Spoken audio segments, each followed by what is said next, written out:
Hi everyone. So this is a video just for the people doing the Preston tour. So not everyone is going to be seeing this. We just got a few things to share with you to prepare for what's ahead.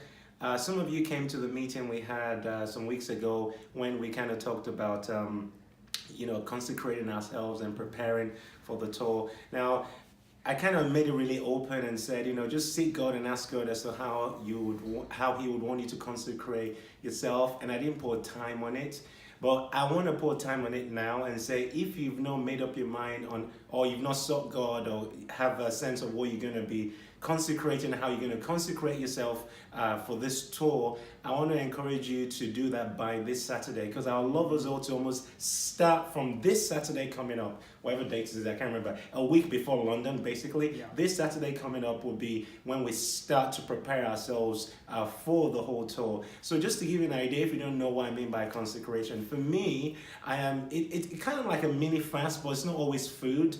I'm staying away from some things, like, I'm not going to drink any fizzy drinks, I'm not going to drink any sweets or have any kind of chocolate, ice cream, nothing. All I'm going to have is just water and just nothing exciting. So I'm just going to stay away from the kind of stuff I would normally like to have, and I do really like sweets and fizzy drinks and all that stuff. And all I'm going to drink is water, as well as also make some extra time in prayer. And and I also stay away from media. So movies and entertainment, cut down on obviously social media is very much involved in Preston. Apart from that, cut down on everything else. So there's a real sense of focus. I'm just giving you an idea of what I am doing so you understand what I mean by consecration. It's not about just staying away from these things. It's about giving ourselves in a focused way to God. So that is what this is. So this Saturday, I would encourage you to start something of some sort, but pray about it and seek God, and let us all start this Saturday. However, I want Rob to share something. This morning in our staff prayers, Rob was sharing something I thought was very relevant for all of us as we prepare for the tour. Yeah. So we were just talking, James was talking about the importance of the presence of God and not taking the presence of God for granted, and how Moses, it was the defining feature of Moses' life. And I really feel that the presence of God is a defining feature of Preston. And it's really our ultimate weapon, and kind of our only weapon as well. And one of the things that we're talking about is in the Bible, the story of Joshua, and how Joshua, we know how they took Jericho, and it was a great moment. And in a sense, they almost became overconfident. And the people came and they said, Ai, it's just a small city, just send a couple thousand people there and don't worry about it, we've got this. And when they went, what they hadn't realized is that there was actually sin in their camp. Wow.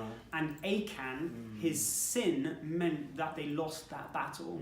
And I know many of you pretty well, and I know God has used you in incredible ways. And I think it's so important that we cannot just be like, well, God's used us in the past, we've done this, this, and this in the past, and we'll just go for it. Because sometimes you go into a new season and God expects another level of consecration, another level of dedication, another level of just awareness of His presence.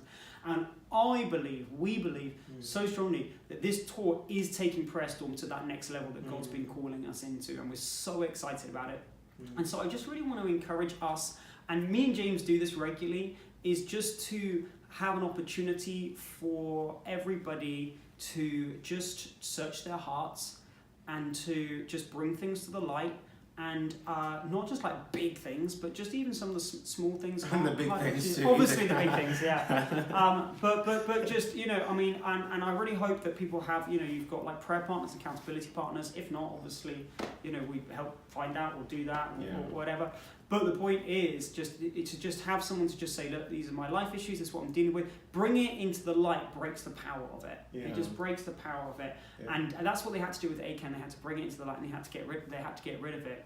So we just really want to encourage you to be able to do that, and to have that. And I think I also just a couple things that are really important. 3 things. Firstly, when we were praying, we really felt that part of the fruit of this tour will actually be a deeper friendship. And we really want to say that we don't see everyone that's helping the tour just as people that are accomplishing tasks. We see you as brothers and sisters, but also a friendship. There's a great friendship in Preston, and we've been praying that part of the fruit of this tour is actually a deeper friendship, a deeper brotherly love, sisterly love, that's just a connection that we have almost as a shelter for our lives. And we really want to say, look, our heart is always to cover, and cover you in prayer, cover you in protection, whatever it is. I think the other thing is just to be really aware of, I think, two main attacks that the enemy will try and bring, and one is strife. There will be an attack that will try and cause division. That's not possible. That is undoubted in various ways. And just to make sure we're covering each other, I know I've got personality issues that can be annoying, and attitude stuff that God's still ironing out and stuff like that. So, I confess my sins before you right now. Father, forgive me. But also just to have grace for one another and to cover one another, and to just to not allow thoughts of strife and hearts of strife. And the other thing is, Prayer Storm is a ministry of purity, and one of the biggest areas that the enemy steals purity in this nation is sexual purity. And I just really want to encourage us to be on extra guard, because sometimes when you go for an enemy, it will try and counterattack before you chop its head off. And just really want to be on extra guard, just to up your accountability in different ways of how you're protecting that area of your life, and in relationships and in your thought life. And we just want to protect you guys in that area, just to build walls. So. And this is so important, because what I found as well over the years is, as people have got involved in Prayer Storm, any area of their life that's not really being dealt with in kind of openness and submission to God, many times the platform amplifies it. And after a Prayer Storm,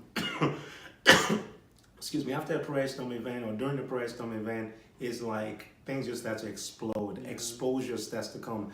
And that's not necessarily everyone knows their sin, but things start to be very clear that, wow, God is really shining light on this. I can't hide from this. Or people end up falling into even deeper issues of just addictions, things that they're struggling with. It's because you've just exposed yourself to like a massive battlefront there, and there's not been that openness. And we don't want you to become casualties. We don't want to become casualties of war. So we know these things are absolutely vital. Purity, openness, confession of sin, getting rid of anything. What we're doing is highly spiritual. It's not about how great the music sounds. It's the quality of the spirit behind it, and the weightiness, and that's connected to everything we're saying here. There's something that Rob shared earlier in our devotions that I'm not sure you've touched on as clearly. It's the whole, you mentioned it, but I almost want to just not expand, but just almost highlight that again. The whole thing about Achan was that, his sin, his personal sin, affected the whole corporate assignment. His personal issue undealt with was causing the lack of progress for the whole corporate assignment. And I'm telling you, everyone on this team, you're all significant, and it's that important. We all need to go into London, go into Rotherham, go into wherever else we're going. What's it? Rotherham, is that what I said? Glasgow, Exeter. We need to go into these places with that sense of almost like we are comrades, and that sense of I've got your back, you've got my back. I know where you're at spiritually, you know where I'm at spiritually, nothing hidden, no shame. When we go with that, I'm telling you, we are truly unstoppable in the spirit, and we can expect a move of God. We can't really do that. Expect a move of God when that place is covered and there is nothing to be hiding. I confess often to Rob things that just on my mind, that are just horrible things that I'm struggling with, things the enemy is bringing me, that I'm feeling down about, things going on around me. I make sure I walk in the light, and all I can do is just ask the same of you, that we all walk in the light. Yes. Anything you want to add? Yeah, no, that's great. So, thank you for watching, and I don't know when the next band rehearsal is, but I'll probably see you there if you're in the band. Otherwise, I'll see you all on Friday before the London event. Some of you who are meeting here are driving down, and some of us are meeting down there in London. Either way, we're going to see you very soon. God bless you. Bye.